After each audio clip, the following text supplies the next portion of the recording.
नमस्कार दोस्तों। आज जो हम टॉपिक ले रहे हैं वो है इलेक्टोरल बॉन्ड। क्या है ये?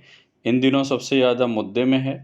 यूपी पीसीएस हो या यूपीएससी हो या फिर यूपी ट्रिपल एससी हो या किसी तरीके का एग्ज़ाम जो आप दे रहे हो, उसमें इसके पूछे जाने के चांसेस 90 तो नहीं है, आप मान के चलिए कम से कम 99 या 100% होगा।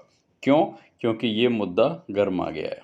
तो आइए बिना टाइम को वेस्ट किए फटाफट समझ लेते हैं कैसे क्या है ये।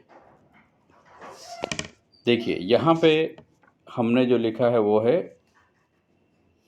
इलेक्टोरल बॉन्ड, जिसके बारे में हमें पढ़ना है। अब सीधे आ जाते हैं चर्चा में क्यों है। सीजीआई चंद्रचूड़, इन्होंने एसबीआई को डांट लगाई है। क्यों लगाई है? क्योंकि ये जो बॉन्ड है आपका, ये कौन जारी करता है? एसबीआई। एसबीआई जारी करता है। तो ये चर्चा में क्यों आ गया? चर्चा में इसलिए आ गया है क्योंकि इलेक्शन होने वाले हैं और ये फर्स्ट टाइम ऐसा है जब सुप्रीम कोर्ट ने ये कहा कि भाई आपको अभी तक जो भी चंदा मिला है इस बॉन्ड के थ्रू, उनके नाम बताइए। और ये राइट टू इंफॉर्मेशन है कि हर एक भारतीय को ये जानना है कि भाई किस पार्टी को कौन जो बंदा है वो पैसा दे रहा है। ठीक, तो चर्चा में क्यों है? क्योंकि इस समय सुप्रीम कोर्ट एसबीआई पे पूरी तरीके से सख्त हो गया। चलिए जरा सेकंड पॉइंट पे आते हैं। ये होता क्या है, अब इसको जरा सा समझिए क्योंकि एग्ज़ाम में यहीं से क्वेश्चन बनेगा। देखिए, अगर हम बात करें तो जो सत्ताधीश पार्टियां होती हैं, जैसे इस समय जो सत्ता में जो पार्टी है वो है बीजेपी।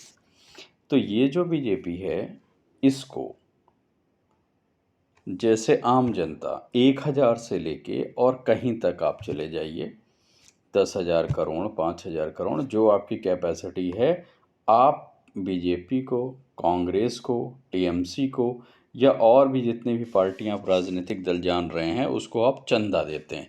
तो ये इलेक्ट्रॉनिकल बॉन्ड असल में क्या है? ये एक तरीके का चंदा है जो हम राजनीतिक दलों को देते हैं, उसी से उनका काम चलता है। जैसे ये जो हेलीकॉप्टर में घूमते हैं, रैलियाँ करते हैं, समथिंग, ये वहीं से आता है। ठीक है।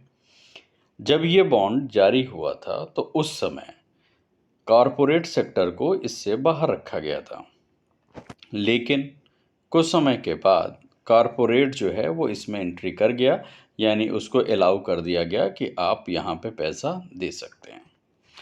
अब इसे थोड़ा सा आपको समझना होगा, यानी सिंपल सी चीज़ आप समझ गए कि ये एक तरीके का बॉन्ड होता है जिससे जो राजनीतिक दल हैं उनको चंदा दिया जाता है।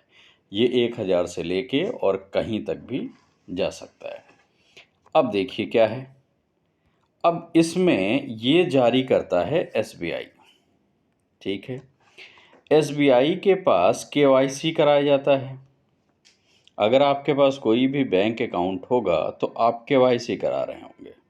केवाईसी में क्या होता है? इसमें इंफॉर्मेशन आप डालते हैं, अपना आधार कार्ड, पैन कार्ड, कुछ भी आप बैंक को बताते हैं कि आप कौन है। इसे ही केवाईसी कहा जाता है। ठीक है। अब इस बात को ज़रा समझिएगा।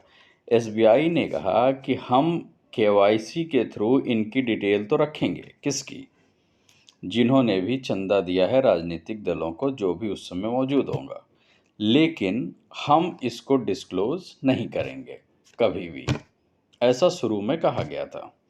अब इसके पीछे ज़रा सा तर्क समझ लीजिए। पहला तर्क ये है कि एसबीआई कह रहा है, या फिर जब ये बॉन्ड बनाया गया था तो इसके पीछे इन्होंने लॉजिक दिया था कि अगर कोई दल, जैसे मान लीजिए कोई कॉरपोरेट सेक्टर है या फिर कोई नॉर्मल चीज़ें हैं, ठीक है, या कोई जनरल चीज़ है, जिसने मान लीजिए हम कह रहे हैं कि 2 करोड़ रुपए इसने दे दिए, तो इसका ये कहना है कि जैसे मान लीजिए 2 करोड़ रुपए हम ये मानते हैं कि हमने बीजेपी को दे दिए, लेकिन कुछ समय के बाद सरकार किसकी आ गई? कांग्रेस की। अब कांग्रेस के लोग अगर ये जान जाएंगे कि हमने बीजेपी को क्या दिया है, 2 करोड़ रुपए, तो हो सकता है ये हमारे साथ पक्षपात करना क्या करें, शुरू कर दें। अगर ऐसा होगा तो धीरे धीरे दिक्कत क्या हो जाएगी, बढ़ जाएगी। चलिए, ये सुनने में अच्छी चीज़ है और फैक्चुअल फॉर्म पे अगर हम देखें तो सही भी लग रहा है कि नहीं, ऐसा होता है या होना भी चाहिए। तो हम ये मान लेते हैं कि ये लॉजिक सही है। अब ज़रा दूसरी चीज़ समझते हैं। अभी जो इन्होंने बॉन्ड जारी किया है, जो नाम आए हैं, उन नाम में से कई ऐसी कंपनियां हैं जो लॉस मेकिंग है। अब लॉस मेकिंग का क्या मतलब क्या है? जैसे मान लीजिए हम जो हैं, हम खुद ही लॉस में चल रहे हैं, यानी हमारी कंपनी हानि में चल रही है, फिर भी हम क्या कर रहे हैं, दान के रूप में 100 करोड़ दे दिए। सवाल ये है कि जब हम खुद ही हानि में हैं, लॉस में हैं, तो फिर हम ये दान कैसे दे रहे हैं? ठीक है, अब यहाँ पे केस को समझिएगा। अब जैसे मान लीजिए मैं कोई कंपनी हूँ, ठीक है। अब मेरी कंपनी होने की वजह से मान लीजिए मैं लॉस में चल रहा हूँ, और मैंने क्या किया कि 100 करोड़ रुपए किसी भी राजनीतिक दल को दिए जो लगता है मुझे कि सत्ता में आना चाहिए या आ रहा है। तो ये हो सकता है कि मैं 100 करोड़ रुपए दान करके, और जब वो सत्ता में आ जाए तो मैं उससे कितना बना लूँ, 200 करोड़। तो ये तो दान नहीं हुआ ना, फिर ये तो सुविधा शुल्क हो गई कि भाई हम 100 करोड़ हमने दिया है, 200 करोड़ हम आपसे कमाएंगे, क्योंकि अगला इलेक्शन आएगा तो आप फिर आपको हम देंगे 100 करोड़ 200 करोड़, जो उस समय कैपेसिटी होगी। तो अब यहाँ पे जो तर्क था एसबीआई का, वो जो चल रहा था कि हम इसलिए नहीं बता रहे हैं कि ऐसा होगा, वो भी सही है, लेकिन कहीं ना कहीं ये तर्क भी क्या है, सही है। तो अब यहाँ पे जो एससी है, यानी आप ये समझ गए, यानी ये भी हो गया और ये भी हो गया। अब जरा यहाँ समझिए इसके डांट लगाने का रीज़न क्या था। एसबीआई ने कहा कि साहब हम अभी ये जारी नहीं करेंगे क्योंकि ड्यू टू पॉलिसी। अब यहाँ पे किसकी सरकार हुई, यानी यहाँ पे अब किसकी एंट्री हुई, वो है सरकार की। सरकार ने कहा कि साहब हम इसलिए नहीं कह रहे हैं क्योंकि आपको मालूम है कि दूसरी सरकार आएगी तो फिर इस तरीके की चीज़ें होंगी। तो सुप्रीम कोर्ट क्या कह रहा है? सुप्रीम कोर्ट कह रहा है कि जो आप कह रहे हैं वो सही है, लेकिन ये तो दान का पैसा है और किसी का भी कोई राजनीतिक दल के प्रति लगाव हो सकता है और वो दे सकता है। तो इसमें फिर जो आप जो हैं वो इसमें इसको डिस्क्लोज करने में दिक्कत क्या है? तो उसने किसे डांट लगाई? एसबीआई को। और क्या कहा कि हमें अभी आपको क्या करना है, चुनाव आयोग को, क्योंकि वही जारी करेगा, तो चुनाव आयोग का सारा डाटा क्या करिए, दे दीजिए। फिर एसबीआई ने क्या किया, बहाना लगाया, अभी नहीं दे पाएंगे सर, थोड़ा समय दीजिए। तो एससी गुस्से में आ गया, यानी सुप्रीम कोर्ट गुस्से में आया और उसने कहा ऐसा है कि 12 मार्च तक आप उन्हें क्या करिए, दीजिए, और 15 मार्च तक क्या करेंगे, उन्हें अपने साइट पे डालना होगा। अब यहाँ पे कई मुद्दे जनरेट हो गए। लिस्ट आने के बाद उसमें कई ऐसी कंपनियां हैं जो हानि में चल रही थी, जिन्होंने ये बोला भी है कि हाँ हम लॉस में हैं, उसके बावजूद उन्होंने पैसे जो हैं वो जो भी राजनीतिक दल हैं जिन्हें वो पसंद कर रहे हैं उन्हें दे रहे हैं। एक सच ये भी है कि सत्ता में जो भी रहता है उसको सबसे ज़्यादा क्या होता है, उसको सबसे ज़्यादा बॉन्ड के रूप में मिलता है। अब जैसे 2014 के पहले से अगर कांग्रेस रही है तो उसे भी मिला है, इस समय बीजेपी को मिला है, और ये 5,000 करोड़ के ऊपर है। यानी कहीं ना कहीं ये प्रासंगिकता पे एक क्या है, क्वेश्चन मार्क बन रहा है कि आप जो राजनीतिक दल जो दान की बात कर रहे हैं, तो दान आपको अगर इस अमाउंट में मिल रहा है तो फिर तो ये समस्या है। दान कोई इतना 1,000 करोड़ दान कर दे, कोई कंपनी ऐसी है जो आपको 600 700 करोड़ दान कर दे, ये कैसे पॉसिबल है?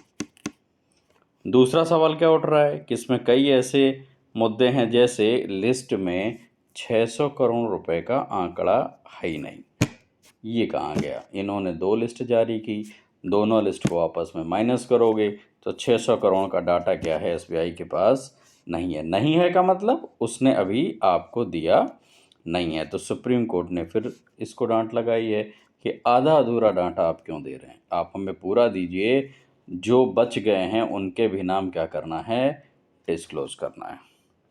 अब आ जाते हैं जरा मुद्दे पे। हमसे क्वेश्चन क्या पूछा जाएगा एग्ज़ाम में, क्योंकि हमारा मेन पॉइंट क्या है, हमारा मेन पॉइंट यही है, कौन सा, एग्ज़ाम वाला, पहला तो पूछा जा सकता है कि भैया ये क्या होता है, ठीक है। तो वो तो आपने जान ही लिया कि राजनीतिक दल को जारी यानी दान देने के लिए एक तरीके का बॉन्ड है ना। अच्छा, इसकी छूट भी है, मतलब एक तो आपकी प्राइवेसी भी मेंटेन की जाएगी और प्लस इनकम टैक्स में भी क्या मिलेगा, छूट मिलेगा। दूसरा है प्रासंगिकता, मतलब ये पूछ रहे हैं कि जो इस समय है, यानी इस समय जिस तरीके से सुप्रीम कोर्ट ने क्या किया है, एग्रेसिव नेचर लिया है, तो इस समय इसकी जो प्रासंगिकता का मतलब होता है, क्या इस समय इसकी विश्वसनीयता पे शक किया जा सकता है, या इसका ड्रॉबैक भी हो रहा है क्या, या जो समझाया जा रहा है वो सही है क्या, कुछ तो गड़बड़ है ना।